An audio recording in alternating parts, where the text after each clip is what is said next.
una, eh, una vista panorámica macroscópica del uréter, que tiene un diámetro más o menos de unos 2 centímetros, que corresponde a un megalouréter.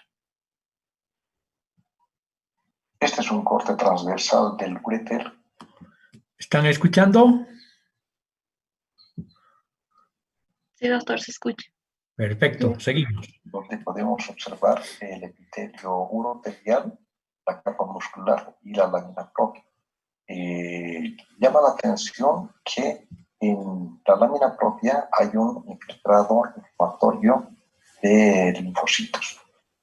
Cuando hay la presencia de linfocitos, eosinófilos, células plasmáticas, histocitos, estamos hablando de procesos inflamatorios infecciosos del uréter que se denominan ureteritis. Cuando predominan los linfocitos formando folículos linfoides, se denomina ureteritis folicular. El proceso inflamatorio también puede ir acompañado de elevaciones que protruyen dentro de la luz de aspecto quístico, y a esta enfermedad se le denomina ureteritis quística. Los uréteres pueden presentar lesiones tumorales benignas, y dentro de estos procesos benignos tenemos dos enfermedades que tienen un origen mesenquimatoso: los pólipos fibroepiteliales y los leiomiomas. Los pólipos fibroepiteliales son lesiones pseudotumorales que generalmente afectan más el lado izquierdo. Están constituidos por un tejido fibroconectivo laxo con vasos sanguíneos que producen una elevación debajo de la mucosa y se proyectan hacia la luz. Dentro de los tumores primarios malignos que afectan los uréteres tenemos el carcinoma de células transicionales o uroteliales, que producen obstrucción de la luz ureteral. Afectan generalmente a personas mayores entre la sexta y séptima década de la vida. Una de las características es de que son tumores multicéntricos, múltiples, y que afectan de forma simultánea diferentes partes del tracto urinario. Los uréteres pueden presentar lesiones o enfermedades obstructivas, que pueden ser dentro de la luz o por fuera de la luz. Entre los que están por dentro de la luz tenemos los cálculos urinarios, que pueden impactar en las zonas de estrechamiento ureteral. Las estenosis, que pueden ser congénitas y adquiridas. Y ya habíamos mencionado, por ejemplo, la estenosis de la unión uretero-pélvica, donde hay un incremento del tejido fibroconectivo o de las fibras de músculo liso que producen la estenosis. También los procesos cicatriciales. Y los tumores, como el carcinoma de células transicionales, crecen dentro de la luz y obstruyen. Alteraciones neurogénicas que produzcan una interrupción de las vías neurales también son lesiones obstructivas. Las extrínsecas, el embarazo produce incremento de la presión de los uréteres por fuera de la luz. Procesos inflamatorios o cicatrizales, como por ejemplo la salpingitis aguda crónica, la diverticulitis, peritonitis, producen procesos donde se incrementa el tejido fibroconectivo, el infiltrado inflamatorio, por lo tanto, cicatrices por fuera de los uréteres. La endometriosis es la presencia de tejido endometrial por fuera del útero. Produce sangrado con el ciclo menstrual, por lo tanto, produce cicatrices que pueden producir compresión extrínseca. Otros tumores secundarios, como el cáncer de recto, el cáncer de próstata, linfomas, sarcomas, son causantes de lesiones extrínsecas de los uréteres. Cuando el proceso obstructivo es unilateral, generalmente es proximal. Si es bilateral, es distal. Una enfermedad interesante como proceso obstructivo extrínseco es la fibrosis retroperitoneal esclerosante o enfermedad de Ormond. Es un proceso inflamatorio fibroso que rodea a los uréteres, se origina en el retroperitoneo y puede causar hidronefrosis. Afecta a personas de la mediana edad o avanzada.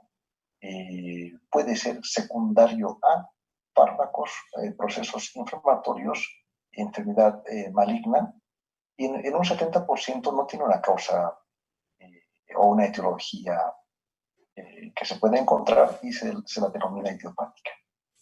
Puede ser también por un proceso autoinmune, porque se ha visto de que existe un incremento de IgG producido por las células plasmáticas.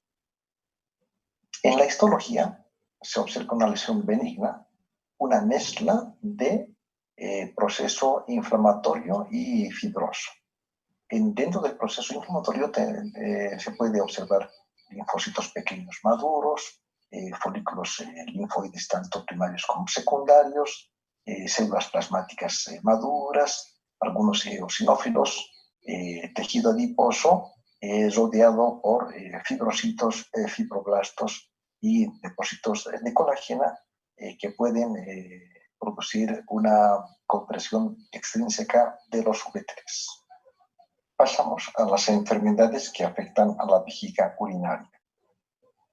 La vejiga puede presentar divertículos que son eversiones saculares que protruyen por fuera de la pared por defecto de la capa muscular, donde se puede acumular orina. Estas enfermedades pueden ser de causa congénita o de causa adquirida. En la causa congénita generalmente es por insuficiencia focal del desarrollo del músculo liso, por una obstrucción del tracto urinario durante el desarrollo fetal. Y de causa adquirida es por un proceso obstructivo a la salida de la orina. Generalmente se presenta en personas mayores por hiperplasia prostática, que causa una obstrucción del flujo urinario y que produce un engrosamiento del músculo detrusor de la pared vesical. Esta es una anomalía congénita que se denomina extrofia vesical, que se produce por un defecto en la pared abdominal anterior. Se puede identificar la vejiga que está en contacto con el exterior, la mucosa que es rojiza, es susceptible de procesos infecciosos y por la cronicidad puede desarrollarse un adenocarcinoma. La corrección de este caso generalmente es por cirugía pediátrica y urología para corregir el defecto de la pared abdominal anterior y de la pared de la vejiga. Los uréteres, cuando se implantan en la vejiga urinaria, lo hacen a través de o formando un ángulo. Ese ángulo oblicuo generalmente sirve para la presión de la orina y ejerce un mecanismo de válvula antirreflujo. Cuando no tiene una adecuada puede producirse esta enfermedad, produciendo infección renal y cicatrización. La vejiga puede también tener conexiones anormales con la vagina, con el recto o con el útero. Estas conexiones se denominan fístulas, que pueden ser crónicas y producen complicaciones que deben ser corregidas de forma quirúrgica. La vejiga, durante el desarrollo embrionario, se comunica con el ombligo a través de un conducto permeable. Este conducto deja de ser permeable y se oblitera en un cordón fibroso después del nacimiento.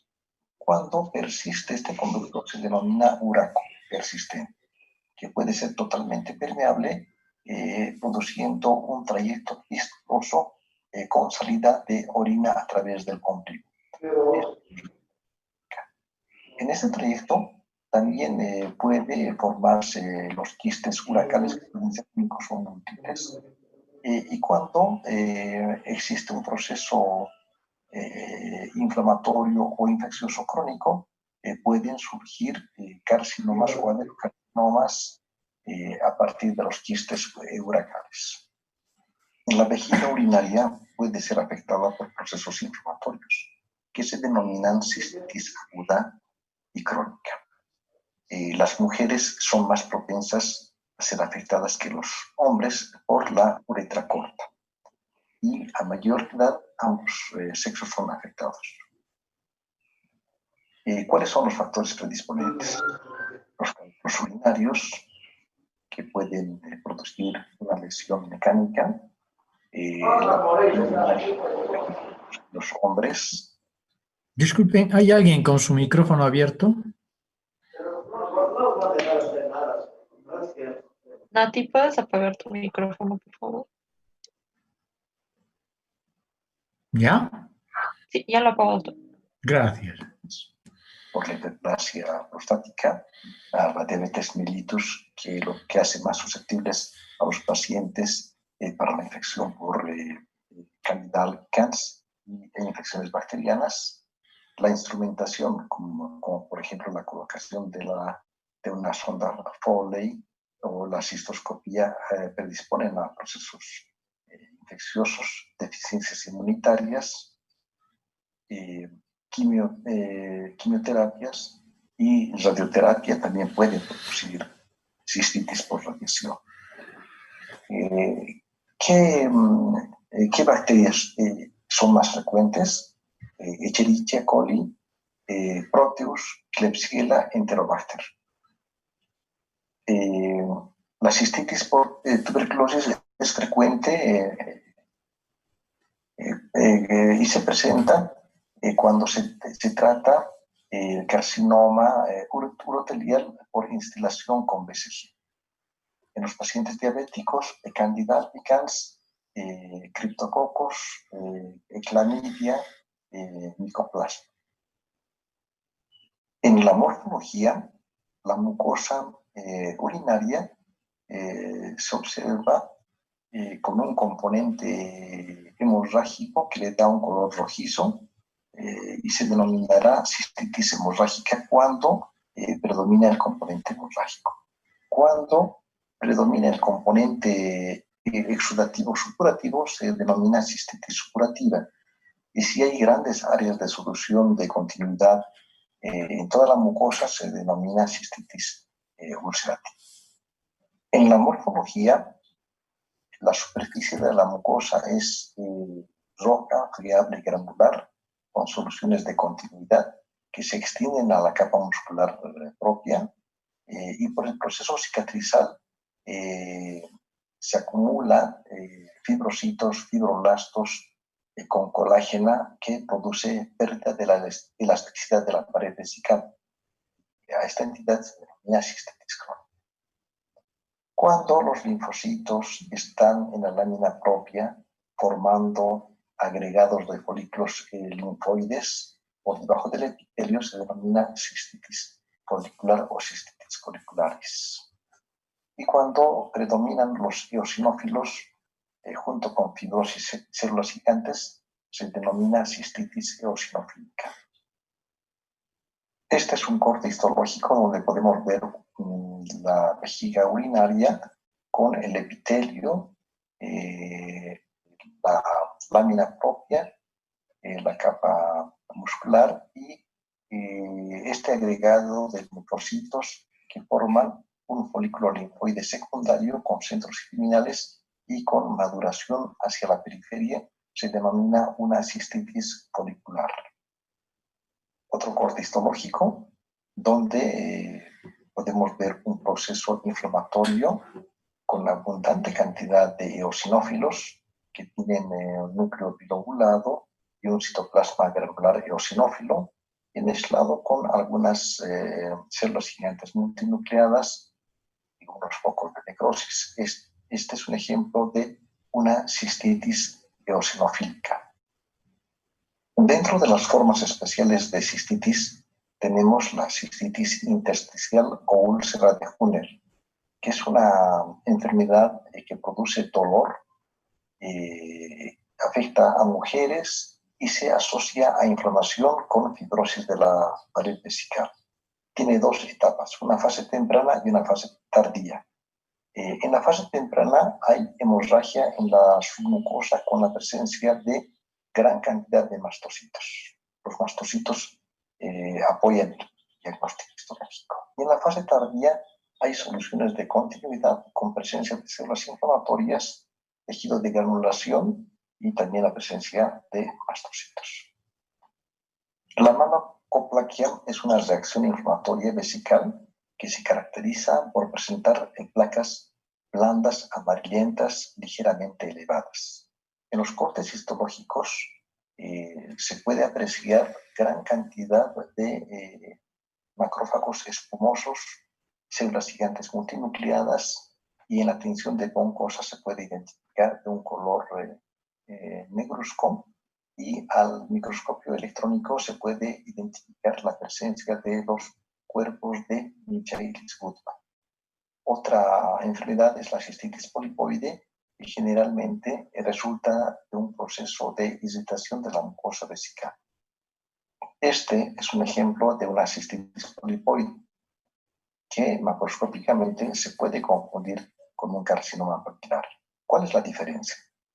Se puede apreciar elevaciones de la mucosa con un tallo fibrovascular, pero el epitelio presenta maduración adecuada. No hay incremento en las capas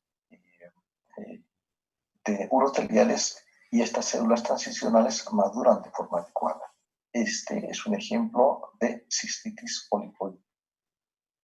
Esta es una pieza de una cistectomía donde se identifica placas de un color amarillento, blanquecino. Se puede observar que hay un incremento del grosor de la mucosa. En el corte histológico, toda la submucosa está densamente afectada por estos histiocitos espumosos de un citoplasma eosinófilo, que son PAS positivo, que son poncosa positivo, y se puede realizar el diagnóstico de malacoplaquia tanto macroscópicamente como microscópicamente. Las lesiones metaplásicas son procesos inflamatorios donde el revestimiento urotelial es reemplazado por otro tipo de epitelio. Puede ser reemplazado por un epitelio glandular, puede ser reemplazado por un epitelio escamoso, o puede ser reemplazado por un epitelio de tipo nefrogénico. En la primera tenemos la cistitis glandular o cistitis glandular quística, donde el epitelio transicional se invagina hacia la lámina propia y se transforma en espacios quísticos revestidos por células cilíndricas acúbicas glandulares. La metaplasia escamosa generalmente se produce por un proceso inflamatorio crónico donde el urotelio se transforma o se reemplaza por un epitelio escamoso. Y la metaplasia nefrogénica es interesante. Con la orina también se produce una colonización de células tubulares en sitios donde exista soluciones de continuidad de la vejiga. Por lo tanto, las células tubulares producen una repoblación de la mucosa ulcerada vesical, produciendo células tubulares viables. A esta entidad se denomina metaplasia nefrogénica. Este es un ejemplo de una cistitis glandularis y una cistitis glandularis quística. En la cistitis glandularis o glandular podemos observar el epitelio urotelial con invaginaciones hacia la lámina propia en forma de túbulos. Estas invaginaciones tienen un revestimiento cilíndrico que en algunos casos se producen dilataciones ocupadas por una secreción de un color eosinófilo. Este caso es una cistitis glandularis asociada a una cistitis quística. Este es un corte histológico del trígono, porque en el trígono puede haber epitelio escamoso no queratinizante de forma normal. Pero llama la atención la presencia de estas estructuras quísticas con un revestimiento de tipo columnar colónico rodeado por denso infiltrado inflamatorio de linfocitos. Una cistitis glandularis asociada a proceso inflamatorio crónico. El urotelio puede ser reemplazado por un epitelio de tipo escamoso no queratinizante e inclusive en algunos casos puede formar láminas de queratina en una metaplasia escamosa. De las neoplasias malignas de la vejiga urinaria, el 95% son de origen epitelial, por tanto son carcinomas, y 5% son tumores mesenquimales o sarcomas. De los tumores epiteliales, la mayoría son carcinomas de células uroteliales o transicionales. En menor proporción son carcinomas escamosos o epidermoides que surgen sobre un proceso de metaplasia escamosa. Y otro porcentaje menor son de células glandulares o adenocarcinomas primarios de la vejiga. El espectro de los tumores uroteliales es muy amplio y constituye el 90% de todos los tumores vesicales y pueden ser desde lesiones pequeñas, poco agresivas, hasta cánceres sumamente agresivos. Generalmente son multifocales, es decir, que afectan varias partes de la vejiga o pueden afectar la vejiga y otras estructuras como los uréteres. El cáncer de vejiga es el segundo más frecuente de los cánceres del tracto genitourinario. Se presenta más en naciones industrializadas que en los países en vía de desarrollo y es más frecuente en las zonas urbanas que en las rurales. La relación hombre-mujer es de 3:1 y el 80% de los pacientes tienen una edad comprendida entre los 50 a 80 años. ¿Cuáles son los factores de riesgo para el desarrollo del cáncer de vejiga? El tabaquismo.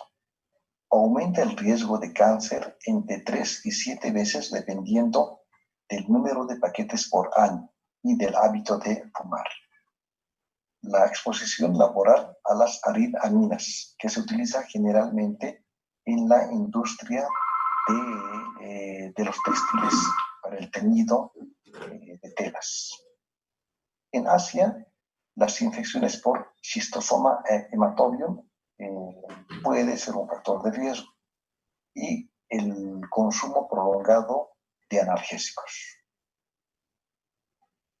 Otros factores de riesgo para el desarrollo del cáncer de vejiga son la exposición prolongada e intensa a la ciclofosfamida, la radioterapia que puede producir una cistitis post-radiación, y la ingestión de edulcorantes artificiales y el traumatismo físico en el urotelio que puede ser producido por una infección, instrumentación, cálculos que incrementa el riesgo de malignidad. ¿Cuál es la patogenia del cáncer de vejiga? La activación de oncogenes y la inactivación o pérdida de genes supresores de tumor. El cromosoma que está afectado es el cromosoma 9 con de lesiones en los tumores papilares superficiales y en los tumores planos invasivos. Este gen se puede evidenciar en inmunohistoquímica con la identificación de este marcador que es P16. La mutación del P53 que está en el brazo corto del cromosoma 17 induce al cáncer de vejiga. Otros cromosomas afectados son el cromosoma 13, el cromosoma 14. Hay mayor expresión de CARRAS y del factor de receptor de crecimiento epidérmico. Se han estudiado dos vías en la carcinogénesis del cáncer de vejiga. La primera vía es por delesión de genes supresores del tumor en el cromosoma 9. Se presenta en tumores papilares superficiales y es infrecuente. La segunda vía es por mutación de P53 que lleva a carcinoma in situ, se asocia a pérdida del cromosoma 9 y progresa a un carcinoma invasivo. ¿Qué síntomas y signos produce el cáncer de vejiga? Hematuria, que se presenta en el 85 a 90% de los pacientes. Cuando un paciente tiene hematuria, se debe de enviar a patología muestras de orina seriada, 3 muestras, para identificar la presencia de células neoplásicas. En los carcinomas de alto grado se puede identificar. Sin embargo, en los carcinomas de bajo grado es muy difícil reconocer las células tumorales. El paciente puede presentar polaquiuria, disuria y en la enfermedad avanzada dolor óseo, dolor en el costado. ¿Qué signos puede presentar? En tumores grandes o invasivos, engrosamiento de la pared vesical, hepatomegalia, linfadenopatía supraclavicular, linfedema.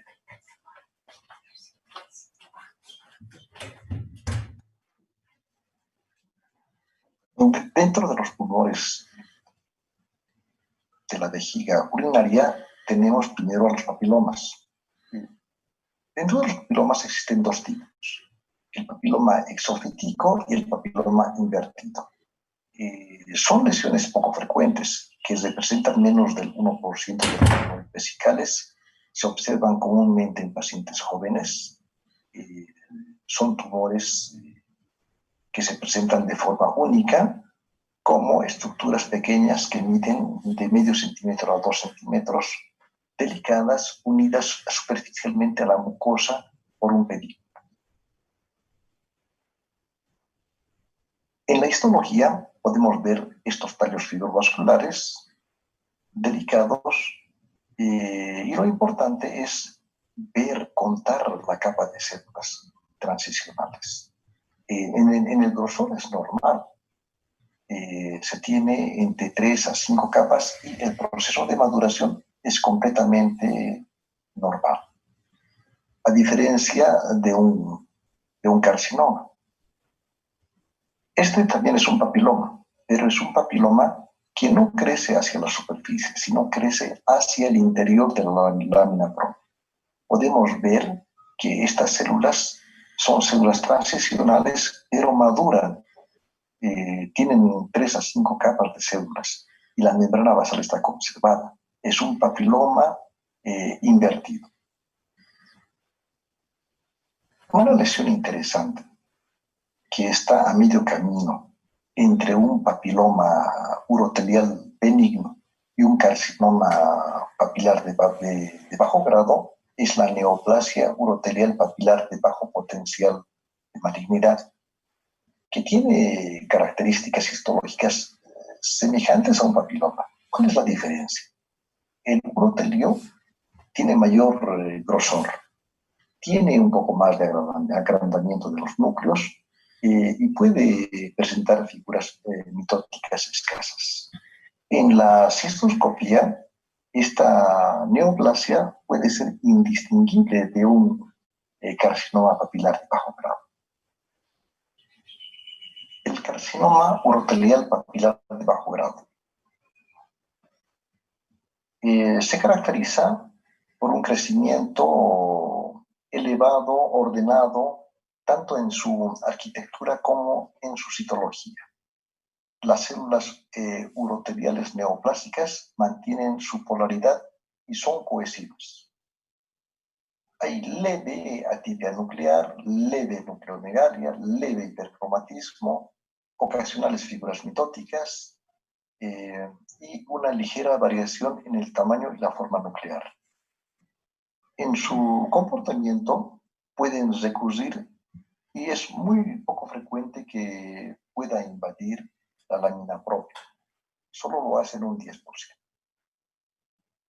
Este es un ejemplo de un corte histológico de un carcinoma papilar urotelial de bajo grado, donde podemos identificar en el centro el tallo fibrovascular, la membrana basal conservada y la proliferación de las células transicionales o uroteliales que están ordenadas en un incremento del grosor. Tenemos en este caso unas 10 capas de células, por aquí unas 12 capas de células, hay leve nucleomegalia, leve hipercromatismo, ocasionales figuras, un ejemplo de un carcinoma papilar urotelial de bajo grado. El carcinoma urotelial papilar de alto grado tiene una configuración también papilar. Una de las características es de que las células ya no son cohesivas, se desprenden.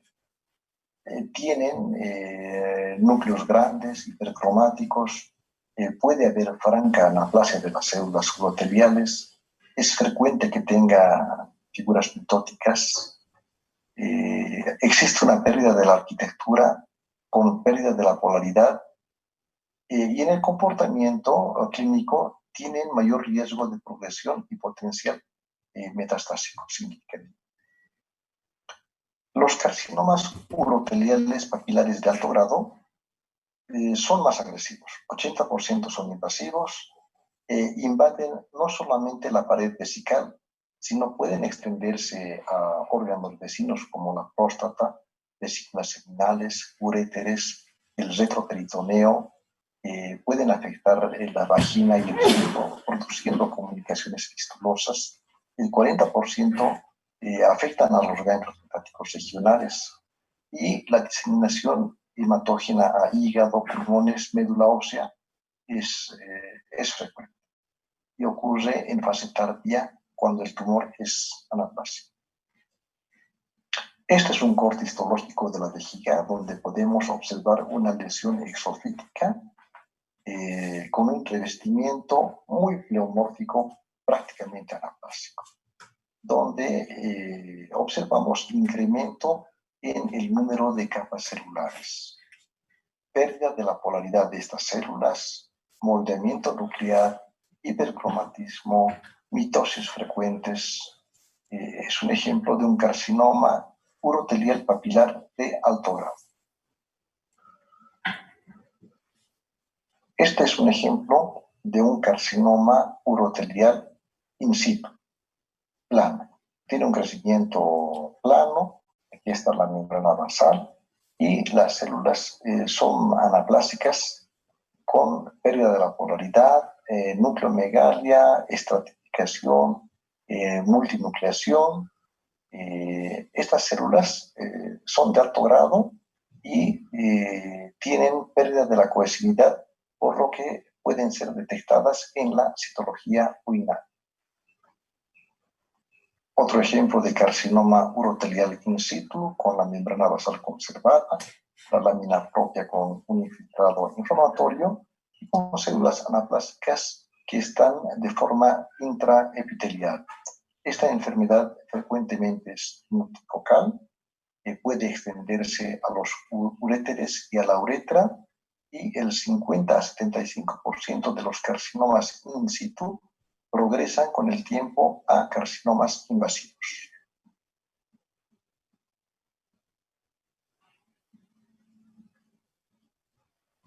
Otros tipos de carcinomas de la vejiga son los carcinomas de células escamosas, que surgen sobre procesos de metaplasia escamosa. Representan el 3 al 7% de los cánceres en Estados Unidos. En países asiáticos se asocia con cistosomiasis urinaria crónica de la vejiga. Puede haber formas mixtas donde se combina carcinoma urotelial con carcinoma escamoso, y los carcinomas escamosos siempre son de alto grado. En la macroscopía, los carcinomas escamosos o epidermoides se presentan como masas elevadas, invasivas, tienen un grado de diferenciación que varía según la formación de perlas córneas, queratohialina, desmosomas, y puede afectar grandes áreas de la vejiga al momento de su diagnóstico. Son tumores más agresivos y pueden producir infiltración de todo el espesor de la pared. El adenocarcinoma primario de la vejiga se parece o es muy idéntico al adenocarcinoma que se observa en el tracto gastrointestinal. Se origina en vestigios del uraco en asociación a metaplasia de tipo intestinal con displasia. Puede originarse cerca del uraco o en la cúpula o en la pared anterior. Son tumores invasivos y que se extienden por fuera de la vejiga hacia el ombligo. Este es un corte histológico donde podemos evidenciar una lesión elevada con formación de estructuras tubulares revestidas por un epitelio cilíndrico pleomórfico, un adenocarcinoma primario de la vejiga. Los tumores mesenquimatosos pueden ser benignos o pueden ser malignos. Entre los benignos tenemos el leiomioma, que se origina de la capa muscular lisa. Crecen como masas aisladas intramurales, encapsuladas, de bordes bien circunscritos, que pueden tener varios centímetros, y crecen hacia la luz de la vejiga.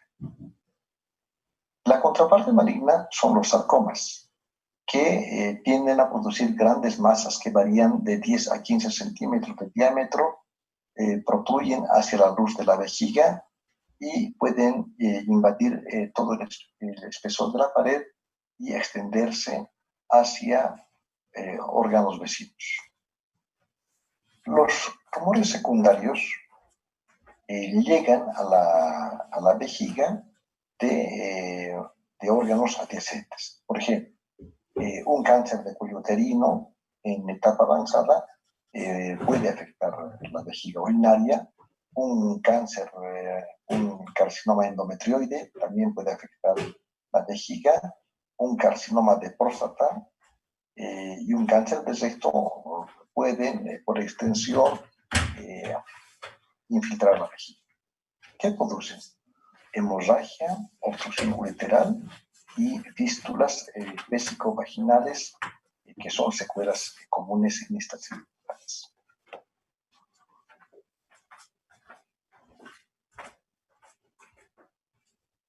Para realizar el diagnóstico de carcinoma de la vejiga urinaria, se debe de empezar por la historia clínica, el examen físico y las pruebas de laboratorio.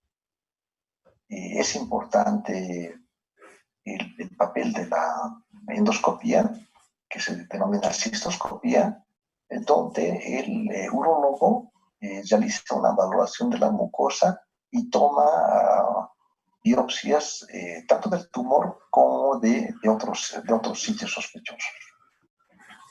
La citología urinaria también juega un papel importante y su fiabilidad depende del grado de la aplasia celular. La citología urinaria es más frecuente su positividad en los tumores de alto grado. En los tumores de bajo grado difícilmente se puede observar células neoplásicas. Los estudios de imagen también juegan un papel importante en la estratificación del cáncer de vejiga. Se pide la tomografía axial computarizada, la resonancia magnética nuclear, para ver si la neoplasia está circunscrita a la vejiga urinaria o hay ganglios sospechosos de enfermedad metastásica. También se puede pedir placa de tórax y gammagrafía ósea.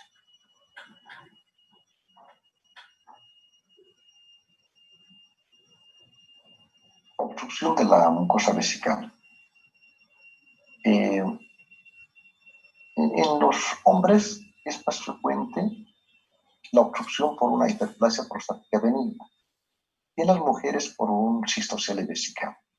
Otras causas menos frecuentes son por estenosis congénita de la uretra, procesos inflamatorios de la uretra que produzcan estenosis, la fibrosis inflamatoria de la pared de la vejiga, tumores vesicales, invasión secundaria del cuello de la vejiga por tumores de otros órganos adyacentes, causas mecánicas y causas neurológicas. En la morfología de la obstrucción vesical, ¿qué es lo que se puede observar? Engrosamiento de todo el espesor de la pared. El revestimiento mucoso es normal, pero el espesor está engrosado por hipertrofia progresiva de la capa muscular lisa. Los fascículos musculares individuales están engrosados. Se produce una trabeculación de la pared vesical que puede formar con el tiempo criptas y divertículos. Con el tiempo la vejiga se dilata.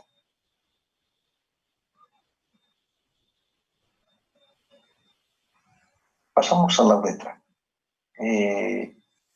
Las inflamaciones en la uretra se denominan uretritis. La uretritis puede ser gonocócica y no gonocócica. Cuando es gonocócica es una enfermedad benigna. No gonocócica es producida por bacterias como Escherichia coli, Clamidia trachomatis, uretplasma. En las mujeres produce cistitis, en los hombres produce prostatitis. En ambos produce dolor local, prurito y colaquiuria, y cambios morfológicos típicos de la inflamación de la uretra. Un ejemplo de una uretritis en una mujer con una secreción purulenta no gonocócica.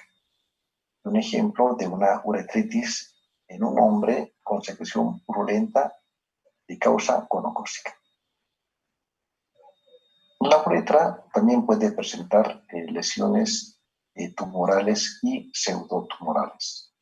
Dentro de los procesos benignos tenemos la cavícula uretral, que es una proliferación de vasos capilares con revestimiento endotelial plano, rodeado por un proceso inflamatorio, fibrocitos y fibroblastos. El papiloma de células escamosas también es una lesión benigna donde existe una proliferación del epitelio con maduración y es una lesión benigna. El carcinoma primario de la uretra es poco frecuente, puede ser invasivo y su tratamiento es quirúrgico.